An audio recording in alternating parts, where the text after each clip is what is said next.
La parasha Terumá es la parasha número 19 de, del ciclo que tenemos de las parashot. Eh, Según el Baal Shem Tov, eh, bueno, esperen, la Torah, eh, la parte de la Torah, los fragmentos, está en Éxodo 25:1 al 27:19. La Haftará se encuentra en Reyes 5:12 al 6:13.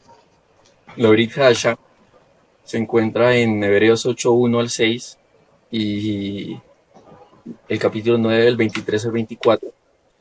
Y el Shem Tov nos dice que sugiere que la parashá tiene 10 temas.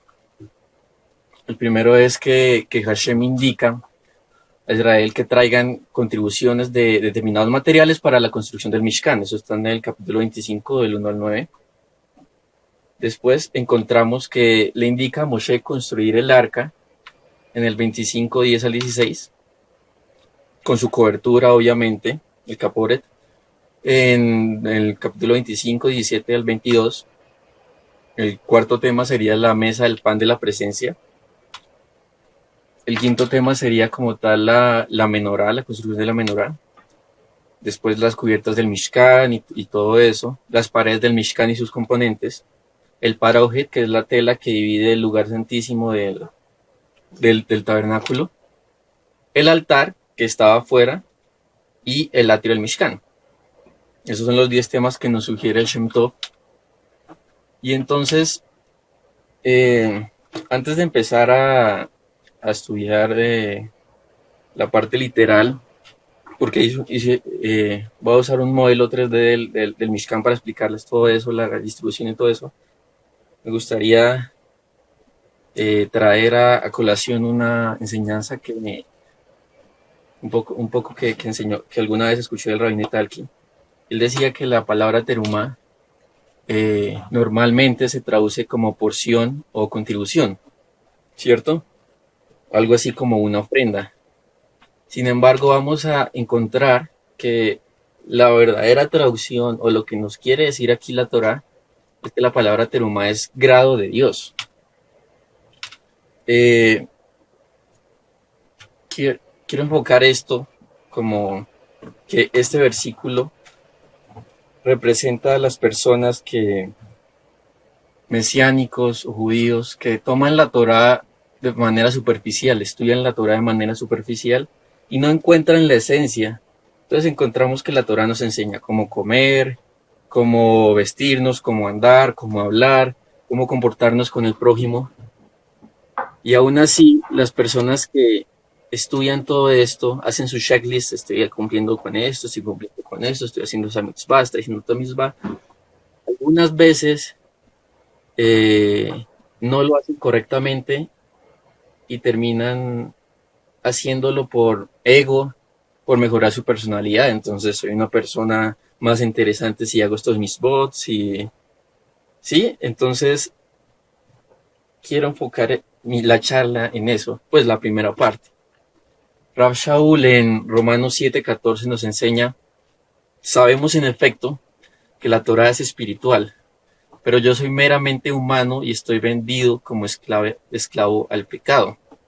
Aquí Rav Shaul se está refiriendo a las personas que, sabiendo de la Torah, siguen siendo esclavos del pecado porque no han encontrado que la Torah, más allá de los aspectos de misbod y todo esto, es una Torah espiritual, es una forma en que uno debe encontrar a Dios. Y si no conoces a Dios estudiando la Torah, entonces no es sentido y eres un pecador. Eres un pecador porque eres un egocéntrico. Lo haces por ti y no por Dios. En Éxodo 25, 1, 2, eh, vemos que el Eterno le habla a Moshe y dice una frase en particular muy interesante. Vaidaber Adonai el Moshe lemor, daber el Bene Israel, beikhu li terumá. La palabra beikhu dice toma para mí una terumá. Y uno dice, ¿cómo así? Toma para mí una terumá, toma para mí una ofrenda. ¿Por qué el Eterno, siendo el creador de todo, quiere algo de nosotros? Quiere que le demos algo. ¿Acaso Él se beneficia con un objeto físico o algo que provenga de nosotros? En realidad no. Y para explicar esto, voy a hacer un Gizra Shabbat. Un Gizra Shabbat es una similitud de expresiones y eh, el verbo aquí que sale, Beihu, que es toma, tiene su raíz en la palabra la kaj. Entonces, la similitud de expresiones en el Gizra Shabbat consiste en encontrar una palabra en el Tanaj, que está en hebreo, buscar su raíz y con ella encontrar que en otras partes del Tanaj se está usando esa misma palabra con la raíz. Y vemos que los versos se suelen conectar y se suelen explicar, porque aquí no entendemos aquí como así que nos dice, toma para mí. Y con el Gizra Shabbat podemos darnos a una alusión de qué quiere decir el Eterno en esta parte de la Torah. Entonces, la palabra lakaj está en el Strong, en el H3947, y significa adecuadamente algo recibido. Es decir, mentalmente recibir una instrucción, ya sea por parte de un maestro o de un oyente. También en un sentido activo, o sea, realizar una acción, adquirir una doctrina, un aprendizaje, un discurso justo. Como les decía antes, es adquirir, obtener algo. Entonces el Eterno nos dice, obtén algo para mí, pero ¿qué es lo que debemos obtener? Esta palabra laca, o sea, esta raíz aparece otra vez en Proverbios 4:2, cuando Melech Shlomo, el rey Salomón, el hombre más sabio que ha existido en este mundo, nos dice, porque os doy buena enseñanza, no desamparéis mi ley. Dice, Lekach tov natati lachem. Pero los sabios nos enseñan que la traducción correcta no es enseñanza, porque la palabra enseñanza, o sea, la palabra enseñanza ahí en porque os doy buena enseñanza no aparece. Dice, significa porque te he dado una buena porción, no abandones mi enseñanza. Esa sería una traducción más acertada.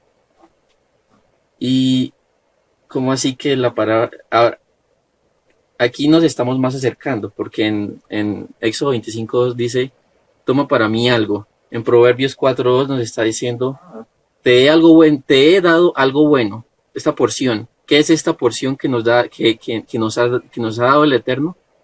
Que ahora quiere que le demos.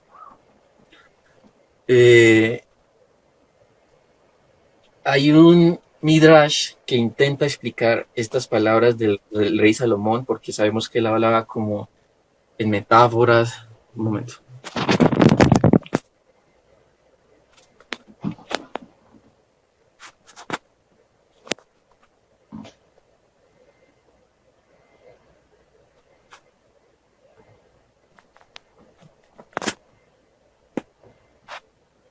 Él hablaba en metáforas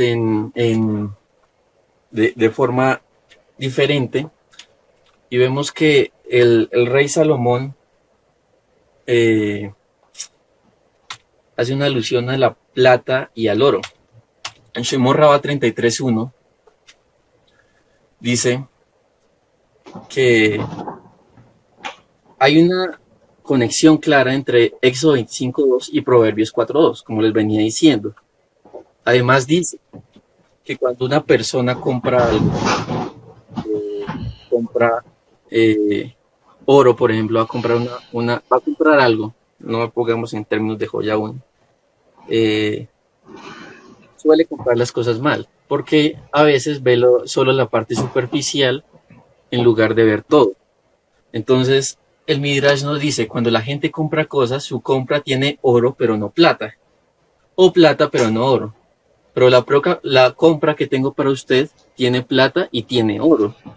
Entonces el Eterno nos está diciendo que la porción que nos da eso que quiere que leemos en Éxodo 25:2 es algo completo. Tiene plata y tiene oro en esta forma metafórica que el rey Salomón está diciendo. Y el Midrash se basa en Salmos 12:6. Dice, las palabras del Señor son puras, son como la plata refinada 7 veces purificada de crisol. Por este lado, vemos que la Torah tiene plata. Y en Salmos 19:10 dice, deseables son más que el oro, más que mucho oro afinado, y dulces más que la miel, que la que destila el panal. Entonces, vemos aquí que el rey David afirma lo que está diciendo el rey Salomón, que la Torah es perfecta y es completa y es buena, como lo dice Proverbios 4:2. Ahora bien, el Midrash continúa diciéndonos que hace otra alusión a las personas que compran y que compran mal, que adquieren algo, en el sentido de la palabra que sale en Éxodo 25:2, toma para mí algo. La gente compra campos, pero no viñedos, viñedos y no campos. Como parecido a la alusión que hace en el versículo pasado, en el Midrash pasado, donde dice que la gente compra oro o plata y no oro, pero no ambas porque no es completo. Pero la compra que nos da el Eterno, la adquisición que nos da el Eterno, tiene tanto viñedos como campos, es completo. Como se dice, tus brotes son un huerto de granadas, en cantar de cantares. Los brotes eh, muestran que el campo creó un fruto. Hay veces que las personas compran un campo, pero no se dan cuenta de si el campo tiene la facilidad de hacer frutos. Solo lo ven por encima y dicen, sí, me parece bien, el espacio está bien, y no ven si le tiene la capacidad de dar frutos. Entonces, la alusión que hace aquí el rey Salomón en Cantar de Cantares es básicamente una comparación entre Israel con el campo y las granadas de este campo eh, que son el fruto, es básicamente el potencial de ser fruto. Y esto viene de la obediencia de Dios. Vemos que en Juan 15:1, Yeshua nos enseña más de esto y amplía el concepto de que debemos tomar la Torah como un objeto completo, un objeto que es plata y que es oro, un instrumento, mejor dicho, que es un campo y a la vez permite dar frutos. En Juan 15:1, eh, Yeshua nos dice, yo soy la vid verdadera y mi padre es el labrador. Entonces Yeshua nos está diciendo aquí cómo debemos interpretar esto como mesiánicos. Sí, el campo es Israel, perfecto, pero Yeshua es la vid y por medio de él nosotros podemos ser frutos. ¿Qué quiere decir esto? Que la instrucción que él nos da, él vino aquí a la tierra para enseñarnos cómo interpretar la Torá, vivir la Torá de forma correcta, de modo que nosotros podamos encontrar la esencia de la Torá, que es Dios finalmente. Él nos enseña cómo interpretar la Torá, cómo seguir los misbot de forma correcta y que no terminamos adorando nuestro propio ego. Dice, yo soy la vid y ustedes son las ramas. El que permanece en mí, como yo en él, dará mucho fruto. Separados de mí, no pueden ustedes hacer nada. Y finalmente terminaremos como aquella persona que adora su propio ego, que hace la mitzvah porque quiere mejorar su personalidad, porque quiere ser de alguna forma llamar la atención. No lo hace por la razón correcta, que es encontrar al Eterno. Sigue el Midrash. El Midrash es aún más enfático y dice que el Eterno, cuando nos dio la Torá, cuando la entrega a la Torá a Moshe, de alguna forma se la vendió. Y el Eterno terminó perdiendo algo en esa venta.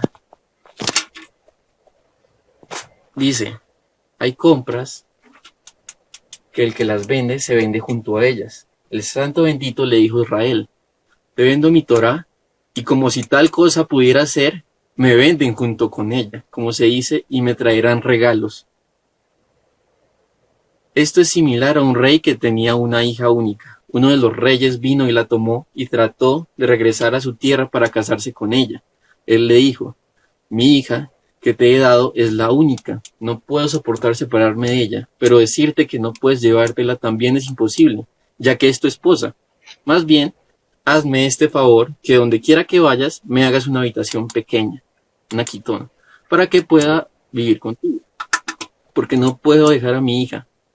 Así le dijo Dios a Israel, te he dado la Torá, y no puedo soportar separarme de ella, y decirte que no la tomes también es imposible. Más bien, donde quiera que vayas, hazme una casa para que pueda vivir dentro de ella, como se dice, y hazme un santuario. Aquí el Eterno nos muestra que el único propósito del Mishkan es acercarse a nosotros por medio de la Torah. Ese es el propósito de estudiar la Torah y darle la interpretación correcta por medio de Yeshua. Hay un Midrash, otro Midrash que cuenta que había un hombre que compró una lámina para cambiar el techo, necesitaba cambiar el techo y compró una lámina de metal. Un momento.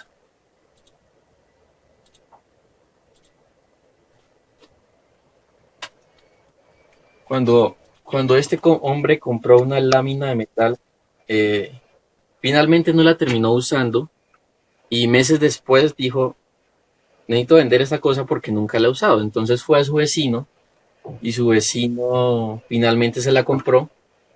Y el vecino, intrigado por la lámina, se puso a revisarla y vio que tenía distintas capas. Tenía la de metal, una de plata y otra de metal.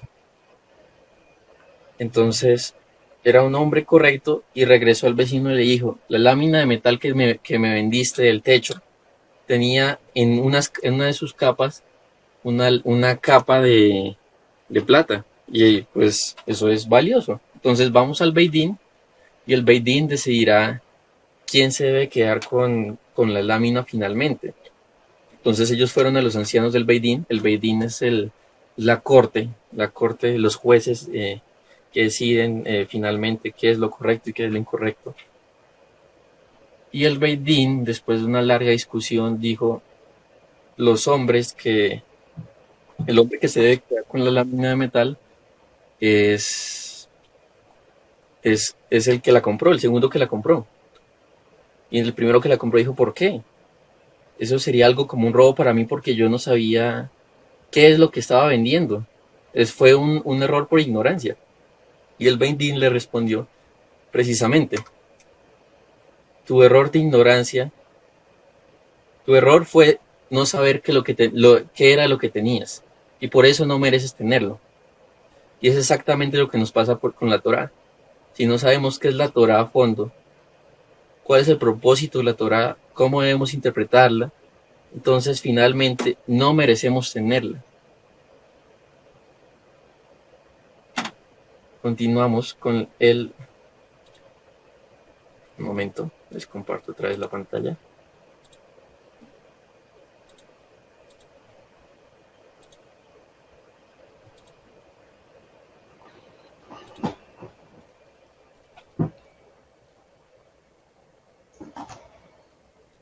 Vuelve el versículo de Rav Shaul, Romanos 7:14, que les dijo que con ese midrash. Sabemos en efecto que la ley es espiritual. La ley está diseñada, la Torah está diseñada para acercarnos al Eterno. Si no conocemos al Eterno después de ese viaje de estudiar la Torah, entonces ni siquiera merecemos tenerla. Como dice el rey Salomón, la Torah equivale al metal de la hoja de metal, la lámina de metal del techo del hombre, y Hashem a la plata. Lo que de verdad importa es encontrar a Hashem.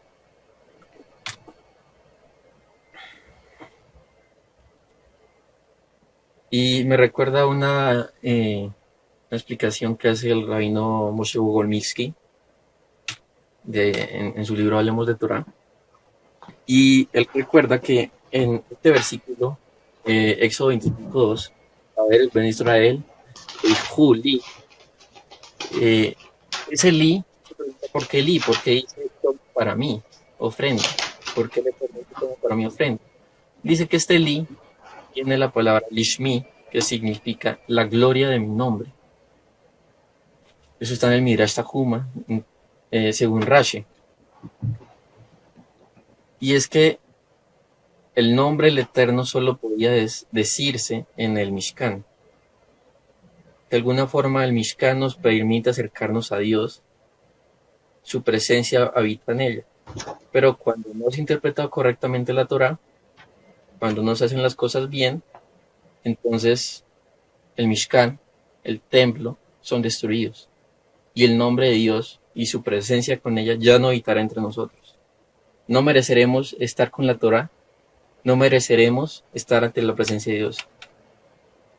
Y esto tiene una relación muy interesante con un concepto jasídico eh, que nos habla acerca de Bitul Haesh. Bitul Hayesh es un término que se usa para la nullificación de uno mismo. De hecho, lo hacemos antes de las Birkot HaShachar, las bendiciones de la mañana. Y es que cada día que nos levantamos, eh, quitamos nuestro propio ego, lo cancelamos y finalmente decimos que sea la voluntad del Eterno sobre mi vida y no mi voluntad. ¿Mi voluntad cuál es? Mi ego, que las personas me vean haciendo mitzvot, que las personas me vean eh, haciendo las cosas que no deben ser así. El Bitul Haesh, como les dije, la unificación de uno mismo, y el Baal Shem Tov enseñó de esto. El engrandecimiento personal es peor que el pecado, porque de todas las impurezas y pecados está escrito, quien habita con ellos, en medio de su impureza, del arrogante, sin embargo, se dice, yo y él no podemos vivir en este mundo. Como está escrito, no puedo tolerar al que tiene soberbia y un corazón orgulloso. Simplemente el Eterno no quiere vivir con alguien que siga su Torah por él mismo, porque lo vean, porque simplemente por su personalidad. No quiere el Eterno esto, quiere que lo hagamos para encontrarlo a él, para que con cada mitzvah que hagamos, seamos buscándolo a él en eso. Bitul Hayesh significa, por lo tanto, una total autonegación. El ego, todas y cualquier forma de individualidad debe ser anulado. No tiene lugar en la conciencia de la omnipresencia divina. Eso es lo que enseña el Baal Shem Tov. Y finalmente llegamos a la parte de la presencia divina. La presencia divina se le permitió, o el Eterno quiso que su presencia habitara en el Mishkan. Sin embargo, vemos que en el Talmud, en el Tratado Baba Metzia, ahí dice que la destrucción del segundo templo fue causada por la carencia de un sacrificio en la rigidez de la ley. Es decir, que las personas eran muy rígidas en cuanto a cómo era la ley. Algunas discusiones, de hecho, con las que tuvo Yeshua con algunos fariseos, con otros saduceos, en los que son más rigurosos la ley que la vida propia de las personas.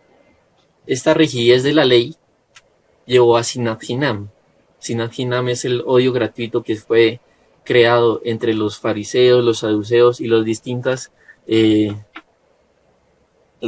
corrientes del judaísmo que estaban en esa época. Se comenzaron a odiar porque cada uno decía que ellos tenían la verdadera interpretación de la Torá. Esto los llevó a Sinat Hinam y finalmente a la destrucción del templo, es decir, que la presencia de Dios no habitara más en ellos. Y eso es lo que ocurre cuando no interpretamos bien la Torá, cuando no aprendemos de nuestro maestro Yeshua, quien nos enseña cómo interpretarla. Él es la vid, nosotros somos los frutos. Sin él no podemos hacer nada. Él lo explica en Juan. Primera de Juan 4:20 dice, si alguno dice yo amo a Dios y aborrece a su hermano, es mentiroso, pues el que no ama a su hermano, ¿a quién ha visto? ¿Cómo puede amar a Dios a quien no ha visto? Juan 14:23 dice, respondió Yeshua y le dijo, el que me ama a mí, mi palabra guardará. Reseñale mi palabra guardará porque es Yeshua el que nos enseña cómo interpretar la Torah, eh, cómo vivir la Torah de forma correcta, de modo que finalmente hallemos el eterno en él. Y mi Padre le amará y vendremos a él y haremos morada con él. Haremos morada con él porque el Mishkan ah, será en nosotros, así como el Mishkan de la Parashat Terumá, en donde habita la presencia. Y bueno, llegué a la parte de la distribución de Mishkan, ya teniendo en cuenta cómo debemos, cuál es la enseñanza que nos enseña aquí este versículo. Quise hacer una presentación de cómo sería el modelo en 3D del templo, pues aprovechando mis habilidades de ingeniero mecánico. Bueno, las medidas de las distintas partes del Mishkan se encuentran en la presentación. Entonces el altar de incienso, vamos a ir uno por uno.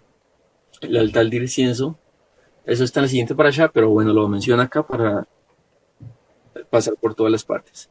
El altar del incienso está en Éxodo 31:6 y es algo de un codo por un codo por 2 codos. Aquí a la derecha encuentran que 1 metro son 2.165 codos. Eso es aproximado, ya que en la antigüedad los codos eh, normalmente eran del rey. Entonces se medía el codo, la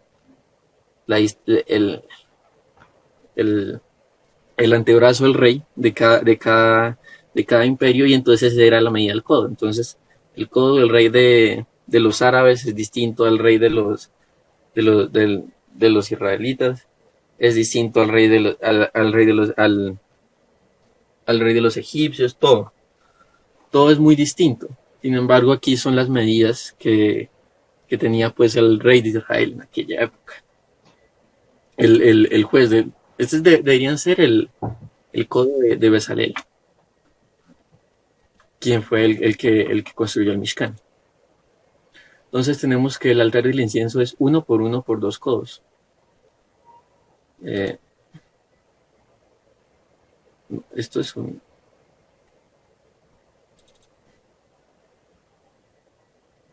esto es una representación del Mishkan que tengo. Y el altar del incienso, según la Torah, se encuentra en esta ubicación, al frente del Parojet, en el lado este del tabernáculo. Y sus medidas las siguientes.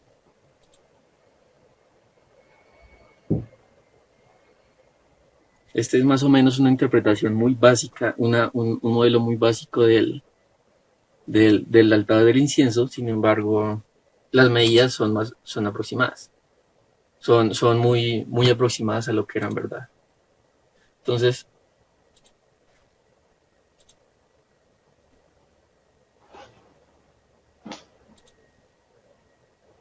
la medida de esta parte son aproximadamente 0.457 metros. Un codo por un codo, que es esta parte, por la altura. Esta es la altura, que son no, que son 0.99 metros. Esas son las medidas aproximadas del altar del incienso y es solo para que se hagan una perspectiva de cuánto medía eso. Tenemos, por ejemplo, la mesa de los panes, estaba en el lado norte del Mishkan y es una representación muy sencilla que tengo, pero las medidas, como les digo, son muy realistas, pues. A veces los panes medía 2 por 1 por 1.5 codos. 2, estas son las dos codos. Que esto es 1.5, la distancia de acá, de esta parte de la mesa a esta parte de la mesa, son 2 codos. Y la distancia de esta parte de la mesa a esta parte de la mesa es 1 codo. Solo para que se hagan la perspectiva. Eh,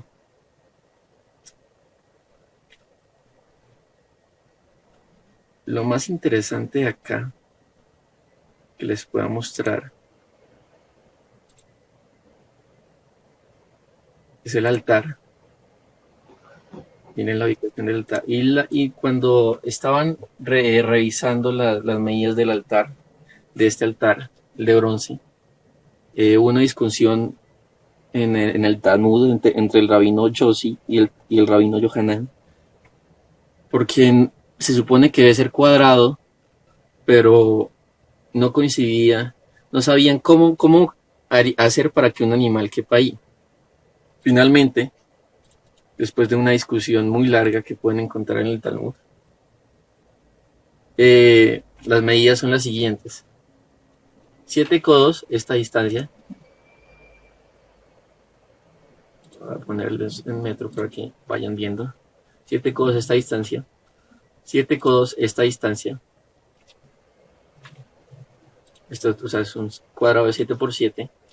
El siguiente nivel es de 5 codos por 5 codos. Y la altura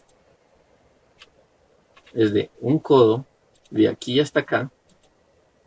Eso es un codo. Un codo de aquí hasta acá. Y 3 codos de aquí hasta acá. De forma que el altar puede tener como lo dice la Torah. Eh, este diseño que tengo acá lo corté. Sin embargo, si yo desactivo esto, pueden ver cómo se vería exactamente el tabernáculo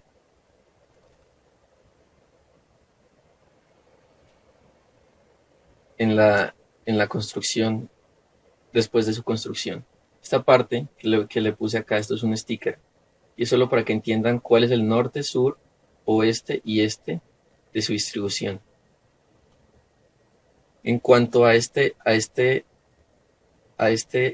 instrumento, es el lavabo, por decirlo así, es donde el Cohen hacía netilat de pies y de manos. Entonces él hacía netilat, después seguía,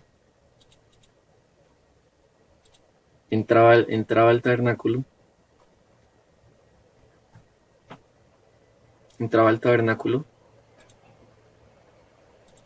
y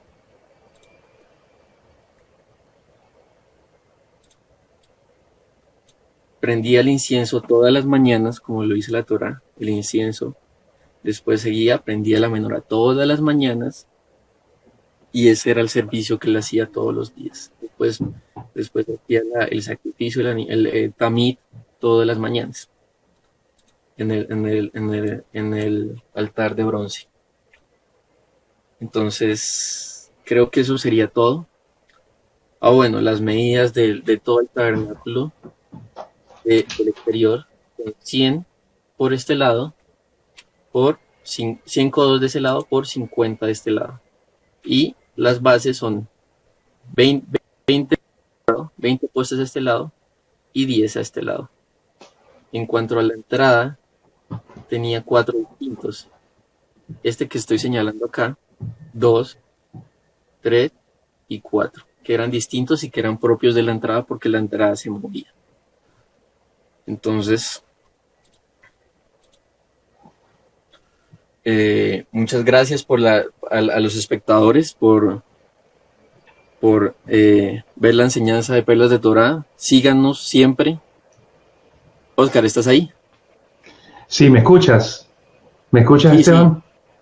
sí, sí. Excelente presentación. Double thumbs up. Lindo, lindo. Está muy linda esa presentación. Espero que todos lo hayan disfrutado. Está preciosa la presentación. No es casualidad que dentro de 1000 estudiantes, pues el Eterno te escogió a ti para enviarte a Israel. Y bueno, nos gozamos en ver cómo personas jóvenes como tú, el Eterno los está usando para llegar a la generación tuya en estos tiempos finales. Quiero cerrar con esta porción de la palabra aquí en Jacob, o en Reina Valera dice Santiago. Siempre hemos hablado de la palabra, ¿y qué es la palabra? Dice Jacob 1:22, dice, pero sed hacedores de la palabra y no tan solamente oidores, engañándoos a vosotros mismos. Lo que tú estabas explicando a través de la Torá, si la merecemos o no la merecemos, y debemos hacer una inspección interna. Porque si alguno es oidor de la palabra, pero no hacedor de ella, este es semejante al hombre que considera en su espejo su rostro natural, porque él se considera a sí mismo y se va y luego olvida cómo era. En otras palabras, es cuando nos vemos al espejo, vemos qué es lo que necesitamos cambiar de nosotros y después damos la vuelta, seguimos y no hacemos ningún cambio. Tú hablaste de eso, es muy interesante. Y aquí está lo más interesante de esta porción aquí en Jacob, el verso 25 dice, mas el que mira atentamente en la perfecta Torá, dice perfecta ley, la de la libertad, y persevera en ella, no siendo oidor olvidadizo, sino hacedor de la obra, este será bienaventurado en lo que hace. Aquí vemos lo mismo que tú estabas enseñando aquí en Perlas de la Torá, que tenemos que activar la Torá en nuestras vidas, primeramente con el espíritu del Mesías en nuestro corazón, en nuestra mente, para que Él nos lleve a hacer morir todo aquello que nos hacía cometer transgresión e irnos en contra de su perfecto mandamiento.